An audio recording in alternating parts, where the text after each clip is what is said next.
Good morning, boys and girls. I will be out again today, and I will probably be out again Friday. So do what you can to continue watching these videos and replaying them. Some of you have been emailing me questions, and that's great. So just keep up on it, and also talk to your table groups. They're going to help you clarify things if you need to. Okay. Let's go ahead and get started. What I want you to do, boys and girls, is with each lesson that I have for you, I'd like, for example, this one that we're going to do, we're going to talk about, this will be writer's workshop. Okay. So we're doing writing organization. Yesterday, we talked about the beginning of a story. Today, we're going to talk about the middle of a story. All right. And so yesterday, you were supposed to have written the beginning of your story. And if you haven't written the whole thing, the whole beginning, that's okay. You'll work on it today. This is our mini lesson for the middle of a story, what you want to have in the middle of your story. Okay. And of course, you can continue writing your story if you have more time. If you've already written the middle today, that's okay too. But I want you to take a closer look as to what you're doing in the middle of your stories, okay? So the middle of any story, this is kind of where all the juicy good stuff happens, all right? So you want to think about what is the problem of your main character. So there's two things you can think about: what's the problem, and or what does the main character want, and how do they achieve this? Okay, so if you are the main character in your story, I want you to think of yourself as the main character. Okay, so what is the problem? So the problem is essentially an issue that the main character of the story needs to solve. Or how and what does the character do to try and solve the problem of the story? Okay, so this is where we have all of the events that lead up to the top of the story. And then the last one is, what does the main character want and how do they achieve this? So if I'm writing a story, I'm writing a story about I received my in Belize on my honeymoon. I went and I bought a wooden turtle.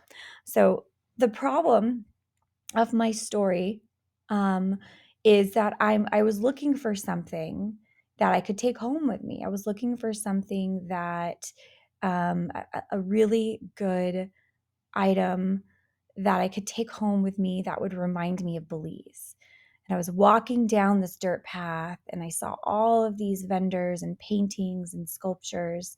And suddenly I saw this man off to the side carving. And at first I'm thinking, oh, I want a picture, I want a portrait, I want, you know, uh, jewelry or something that I can, something nice like that. And then I saw him over here carving wood. And I thought, this is what Belize is. These people that live here, actually, they're known to carve a lot of wood, and they have a good wood source in their jungles and forests. And I found what I wanted. Okay, so that right there, I achieved something that I was looking for. All right, so that would be the middle of my story. How do I do this? What are the events that led up to this point? Okay. So, moving on, we are talking about the very top of the middle. So, like the roller coaster. Think of like the height of the roller coaster. So, the middle of the story is the part of the story that changes the course of events. Okay. So, this is the part where the character does something to change the course of the story. Something changes. So, either the character finds a solution to the problem. Oh, they found the solution to the problem. Yes, the solution. I got it. Now the events are changing. I found it. And now what am I going to do to uh, resolve it? Or the character has found out exactly what they wanted, and they got to that point. Okay, and I'm going to show you an example of what this looks like in our story here. So we were reading this yesterday. I'm going to post this story as well to Google Classroom, the link to this. So this is where the page that we left off yesterday, and we talked about yesterday the beginning of a story and how they're setting introduction of where the characters are. In this book, Too Many Tamales, they are. It's very snowy outside. It's Christmas time. They're in their house in the kitchen. cooking or making tamales with their mother, as their Christmas tradition holds. And we see here, let's just go ahead and play this page. Eating until only one tamale remained on the plate. Okay, so they're standing around, and Maria, the main character, sees something that she wants. So this is the start of the middle of your story, okay? She sees a ring. And I think, oh, just kidding. I got to go back a little bit more right here. Sorry, guys. Here we go. This is where we left off. Okay, so I'll wear a ring for just a minute, she said to herself. The ring sparkled on her thumb. So this is what Maria wants. She wants the ring. We are headed into the middle of the story now. We have learned that this treasured item is something that Maria sees and she wants. We are now in the middle. Okay, let's play. I'll wear the ring for just a minute, she said to herself. The ring sparkled on her thumb. Maria returned to kneading the masa, her hands pumping up and down. On her thumb, the ring disappeared, then reappeared in the sticky glob of dough. So in this particular story, I want you to think about a problem. So do we see a problem happening right now? She grabbed the ring, she put it on her thumb, and then what happened? It got lost in the dough. It disappeared. And so we assume that this is going to be an issue for Maria because it's her mother's ring. Her mother returned and took the bowl from her. Go get your father for this part, she said. Then the three of them began to spread masa onto corn husks. Maria's father helped by plopping a spoonful of meat in the center and folding the husk. He then placed them in a large pot on the stove. They made 24 tamales as the windows grew white with delicious smelling curls of steam. A few hours later, the family came over with armfuls of bright presents. Her grandparents, her uncle and aunt, and her cousins Dolores, Teresa, and Danny. Maria kissed everyone hello. Then she grabbed Dolores by the arm and took her upstairs to play with the other cousins, tagging along after them. They cut out pictures from the newspaper, pictures of toys they were hoping were wrapped and sitting underneath the Christmas tree. As Maria was snipping out a picture of a pearl necklace, a shock spread through her body.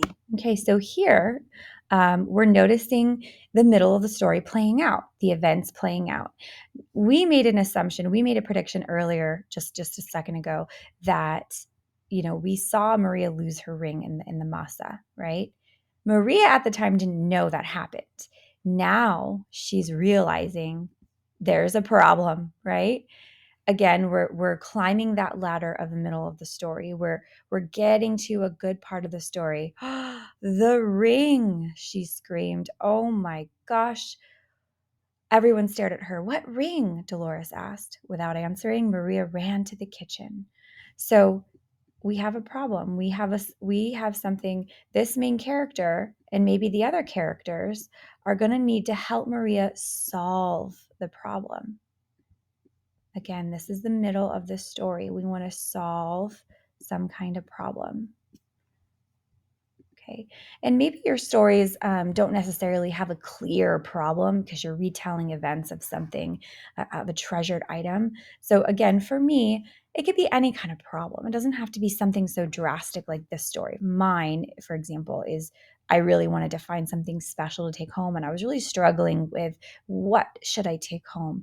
And then I found it and I saw it. And what made me want to choose that? That by itself, that could be a problem, right? That's okay. Your stories don't have to be as complex as this one, but thinking about how you can still structure it appropriately. The ring, she screamed. Everyone stared at her. What ring? Dolores asked.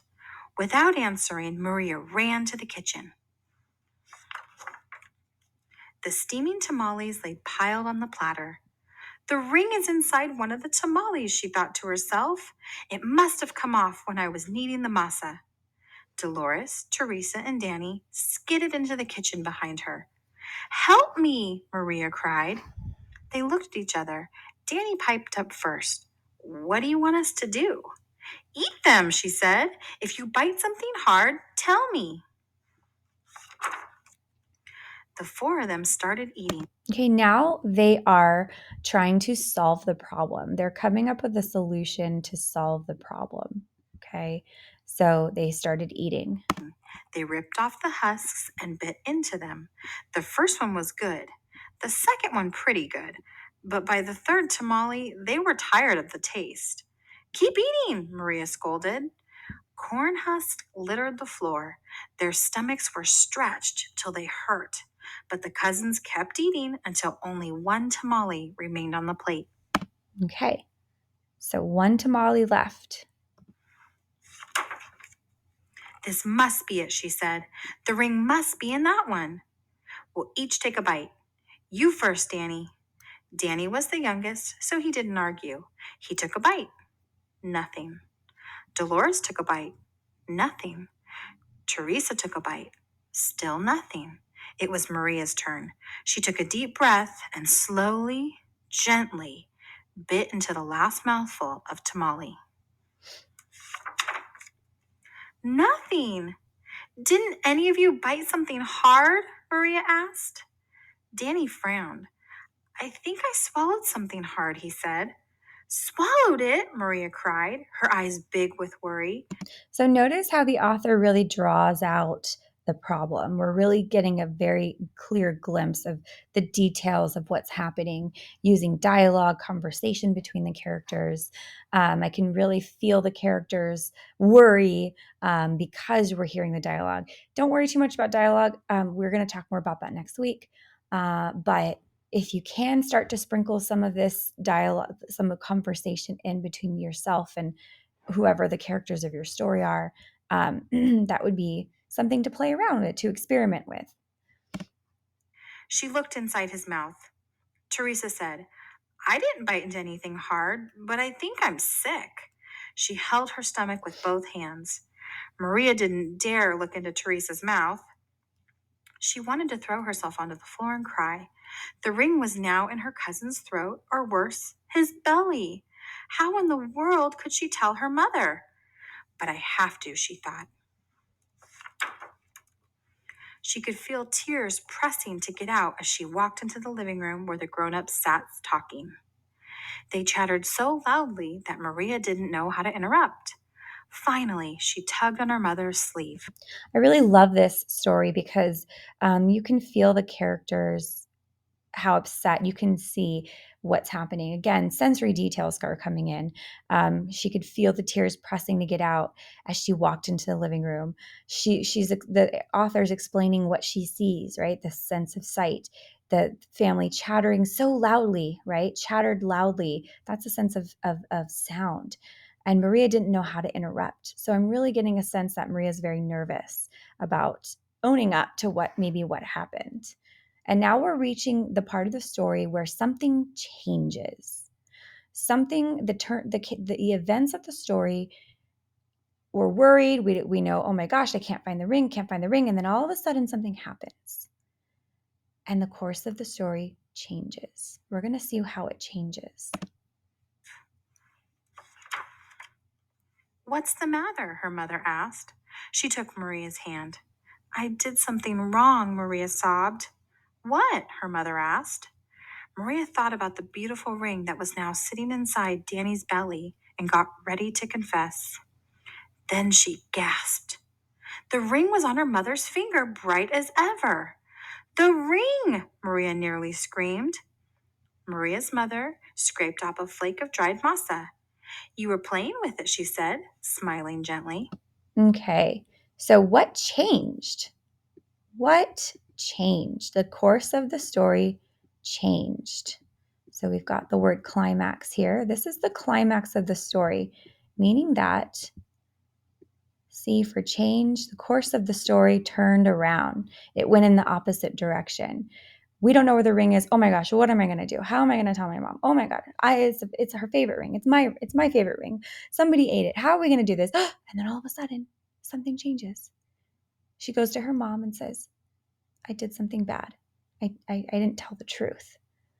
And then all of a sudden, they find the ring. So the thing that changed is that Maria finds the ring.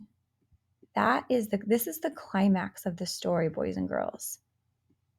Okay. The climax is when the character discovers the issue or solution to the problem. Ooh, not rings, ring.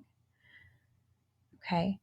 The issue to the problem is solved. We've found it. Okay. Tomorrow, we're going to talk about the end. All right. And what happens at the end of the story. It's called the resolution of the story. Okay.